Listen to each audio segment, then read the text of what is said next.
Alright, what's crack-a-lackin' back? And if any of you guys have been following our channel for any amount of time, I posted a video last year exactly like this, and it's the same exact thing that happened. I went out hunting, recording, got the shot, got everything on film, and a stupid switch on my camera got flipped and it turned the mic off. So I have everything from that day with zero audio, and I'm hoping I fixed that problem by taking the handle off the camera, which had all the fancy switches and whatnot.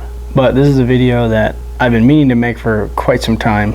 This hunt actually took place back on November 10th of 2023, and I haven't gotten around to doing this part of it because I didn't have any audio and I knew I had to do something extra for it. But this video is actually kind of special to me because I got to take a deer with my grandpa's Recurve bow I got from him after he passed away, and it was something that I set out to do. I told myself I wanted to shoot this bow and practice and try to get good enough to where I felt as though I was confident enough to go out and make a lethal kill within a certain range.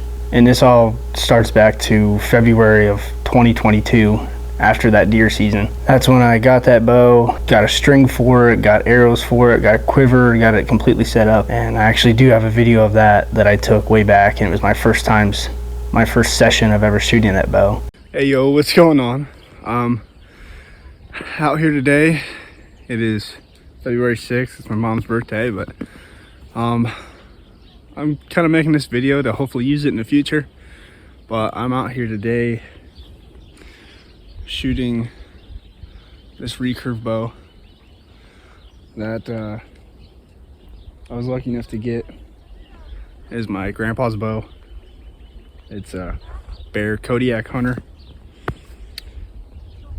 He passed away about a year ago on January 31st, but I got a string made for it. I bought a quiver, got some arrows for Christmas, and I'm out here shooting it because I really want to be able to take a deer with this next year. So I really want to practice to get good enough, and hopefully be able to take a deer with it, kind of in memory of him. I think it'd be a pretty special moment if I was able to get one down, just to kind of carry on his legacy. But I just took my first shot at this mangled target. So I'm just hoping to use this video later down the road, maybe next year's season when I'm actually trying to shoot something with this.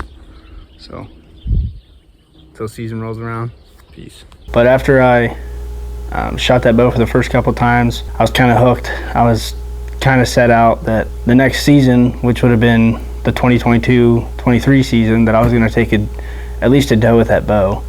And I did take it out a couple times that year, and I was unsuccessful, did not get a deer within range, and unfortunately was unable to take a deer that year. But coming to the 2023-2024 season, I yet again set that as a goal of mine to take that bow out and take a deer with it. I was practicing. I practiced all the time in between, when I first got that bow and until the night I shot that deer. And I felt as though with the practice that I had and the effective range, I thought I was pretty confident that I could make an effective shot within 15 yards. So I had that in mind as I went out to hunt that night. So it was a November 10th evening. I decided to go out to a spot that we had some does showing up pretty consistently coming into a corn pile, and the tree stand that we had at the property was about 30 yards away, which was ideal for our compound bows, but I knew there was no chance that I was ever going to make that shot with the recurve. So I went in that night with my hang and hunt. I took my XOP Vanish and my climbing sticks, and I actually hung a set within just about 10 yards of the pile, knowing that if a deer did come into that pile, I was going to be within my confident range of shooting that deer. I even took practice shots before I went out that night, and I felt very confident in my ability to make that shot at that distance. But as the night went on, it was kind of a slow night. It was getting to be about that time when those deer would kind of come in and graze around for a little bit. This was something I started to do back in the 2020 season, and lately whenever I've been going hunting, I kind of take it as a time. I've never been a super religious person, but I kind of take time to just look up and talk to my grandpa, talk to God. I don't know, it's something I just started doing then, and I don't know, when I'm 20 feet up in the air closer to him, it feels a little more right. So that's just time where it's peaceful, it's quiet. I look up, I talk to him about what's going on, to kind of tell him that I miss him, and just my time for me and him to talk, but that night was no different. I got up in the tree and talked to my grandpa and told him that I had his bow out tonight, and I was really hoping that he'd be with me, whether it was giving me the experience of, you know, maybe seeing a deer, getting one in range, or maybe even having a buck come in, because I hadn't filled my tag this year. But I asked him that he would be with me. That's all I asked. At the time, I didn't know how he was going to show it, but I did find out how he would show it later on that night. But as the night went on, it got to be about that time when the does started to roll in, and there was 3 deer that came in. There was 2 somewhat larger does and a yearling fawn. These are mountain does, so none of the does were very big at all, but they came in. And since I was so close to the pile, I had a good wind, but one of the does looked up at me and kind of just seemed like something was off. She was looking at me, went back to feeding, and then the other larger doe would look up at me and try to figure out what I am, you know, do the old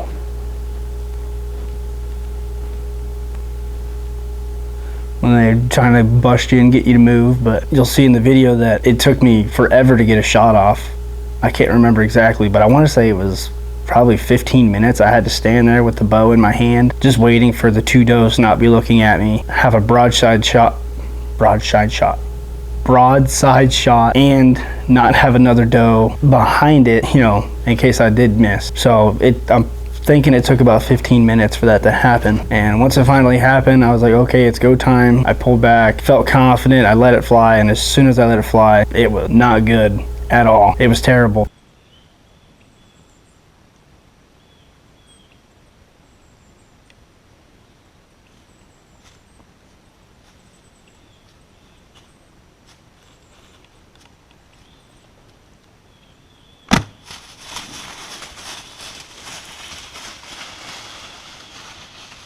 I mean, as soon as I hit her, I was like, oh, what the heck? Oh my God. I was so frustrated with myself. I couldn't believe that all that practice, and that's how poorly I hit it. But as I hit her, she kind of stumbled a little bit, got up, and the way she ran off, I hit her all the way in the hindquarter, and she was hobbling off, and I could hear her rustling through the weeds, and then I kind of lost sight of her, and then I couldn't hear anything else. I heard a couple rustles, and then a pause, a couple rustles, but I couldn't see anything. I was looking through my binos, couldn't see, but I sat down and just discussed.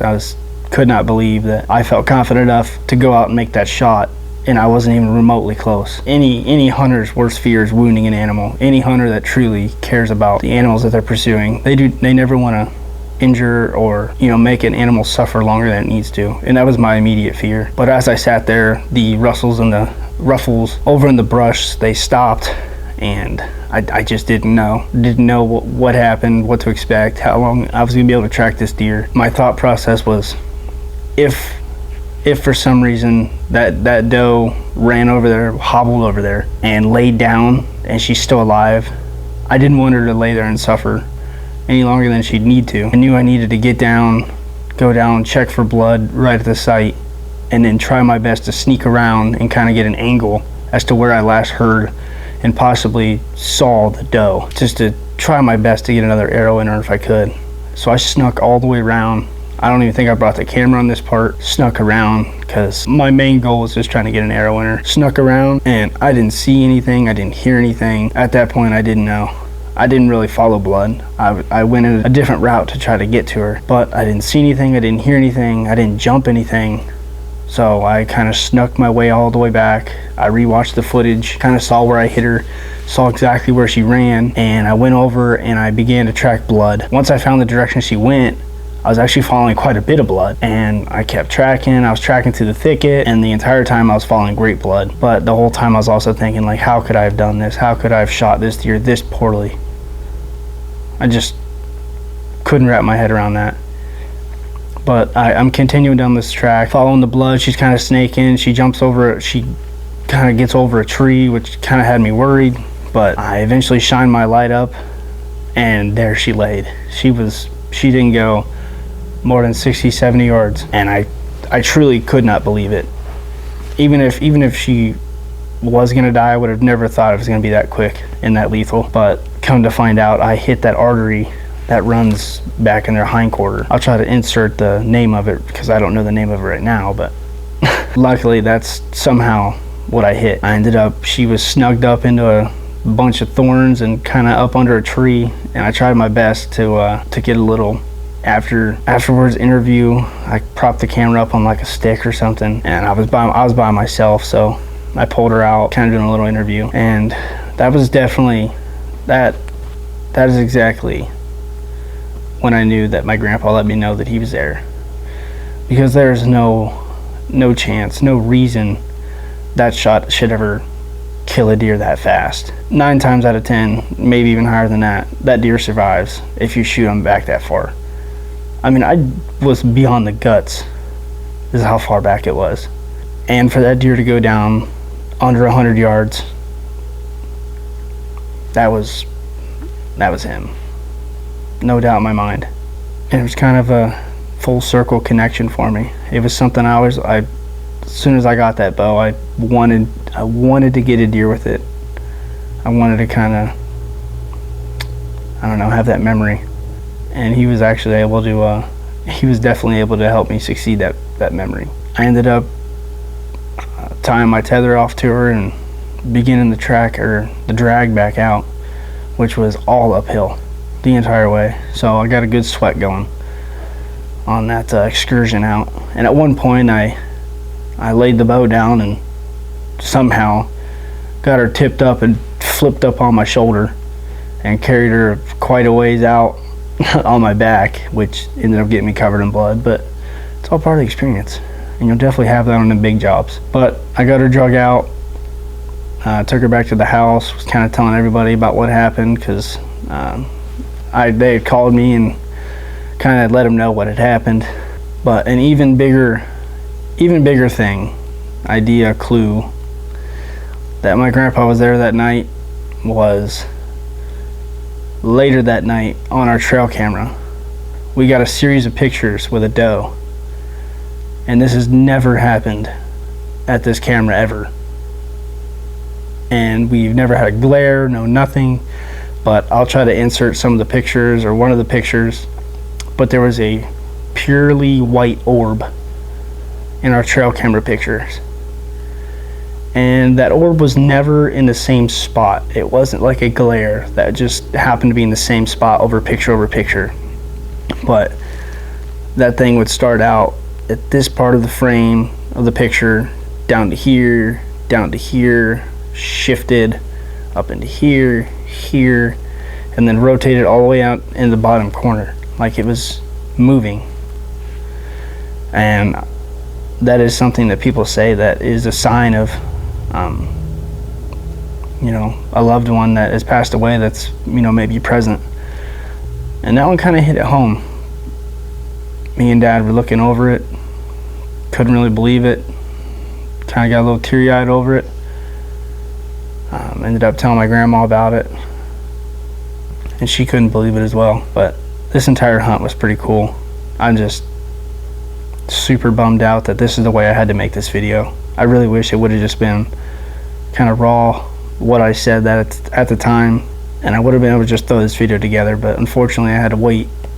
Didn't have to, but I did wait to make it this long, and the hunt isn't quite as fresh to me. So I wish a memorable hunt like that would have been filmed the way it should have been, with sound, and you guys would have gotten all my true reactions, the good and the bad. I'm hoping that this is the last time that I gotta make a video like this and make something with no sound, because this is about the most annoying thing ever. Just makes you want to kick a fat kid at Kmart. Hopefully you guys did enjoy this video, because I really would have enjoyed this one more if I didn't have to do this section of it. But I'm hoping it turns out decent, and stay tuned for the next one, because I think we might have another one coming. Peace.